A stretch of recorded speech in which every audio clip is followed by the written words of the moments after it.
இந்தியாவிலே அதிக பாலியல் பலாத்காரங்கள் நடந்த மாநிலம் தமிழ்நாடு தான். 7000க்கு மேற்பட்ட பாலியல் பலாத்காரங்கள் நடந்தாங்க. இதுல போலீஸுக்கு போய் சொன்னது சொல்லாம எவ்வளவு.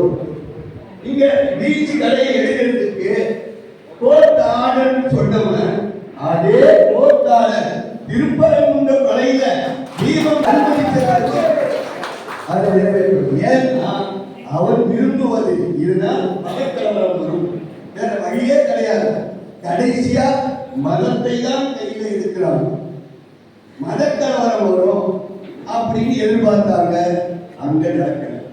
இங்க திருவல்லிக்கேணியில தேவராஜ மந்திரி தெருவுல ரேணுகா பரமேஸ்வரி கோயிலோட ஆட்ச சில தீய சக்திகளை வச்சு இடிக்கிறாங்க. அதை இடிக்கணும்னா சட்டத்துக்கு புறம்பாக கட்டப்பட்டதுன்னு ஒன்று கார்பரேஷன் எடுக்கணும், இல்ல போலீஸ். ரெண்டும் இல்லாம ஒரு குறிப்பிட்ட மதத்தில் இருக்கிற தீய சக்திகளை வச்சு அதை இடிக்கிறாங்க. இதனால் கலவரம் வந்து எதிர்பார்த்தாங்க. அதுவும் நடக்கல. ஆனா அவர்கள் நம்புவது மத கலவரத்தை தான் இருக்கும் என நான் நம்புகிறேன்.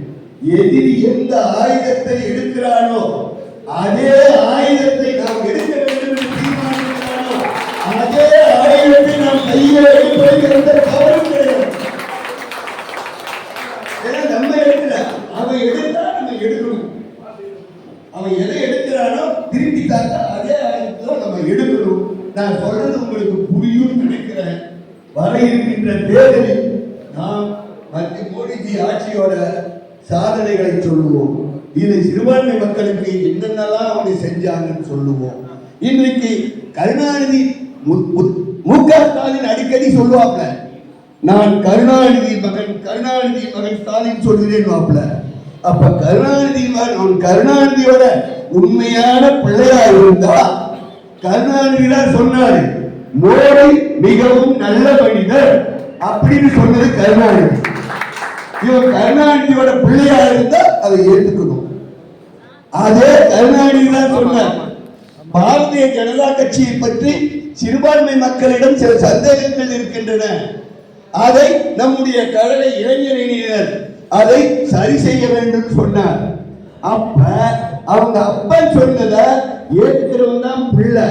கருணாநிதி மகன் ஸ்டாலின் என்பது உண்மையானா அதை பண்ண. அப்படி அதாவது குஜராத்தில் நடந்த கலவரத்தை பத்தி பேசுறப்ப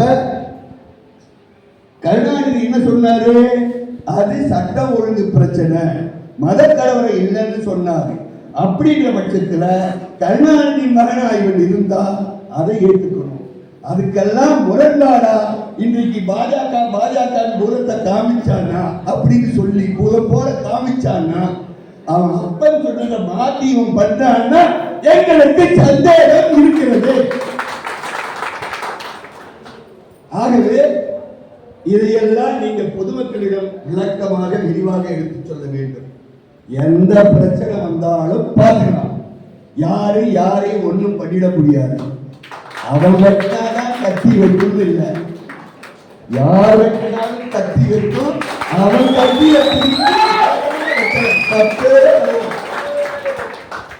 ஆகவே தயவு செய்து நமக்குள் எந்த பிரச்சனையும் வராம ஈகோ இல்லாம பூத் லெவல்ல இருந்து ஒன்றிணைந்து செயல்படுவோம். கண்டிப்பாக தேசிய ஜனநாயக கூட்டணி தமிழ்நாட்டு தலைமை அண்ணன் எடப்பாடியார் அவர்களை தமிழ்நாட்டின் முதல்வராக கொண்டு வருவோம். இந்த தொகுதியில் வெல்வோம். உதயநிதி இங்கே தைரியம் இருந்தா நிக்கட்டும், போட்டு பார்த்துடுவோம். இல்லைன்னா ஓடட்டும்.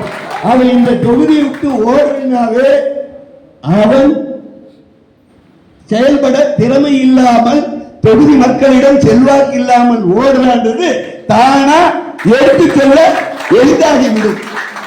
கண்டிப்பாக இந்த சட்டமன்ற தொகுதியிலே புரட்சி தமிழர் அண்ணன் எடப்பாடியார் தலைமையிலான தேசிய ஜனநாயக கூட்டணி யாரை வேட்பாளராக நியமிக்கின்றதோ அந்த வேட்பாளருக்காக எந்த தியாகத்தையும் செய்து வெற்றி பெற செய்வோம் என்று உறுதியேற்போம்.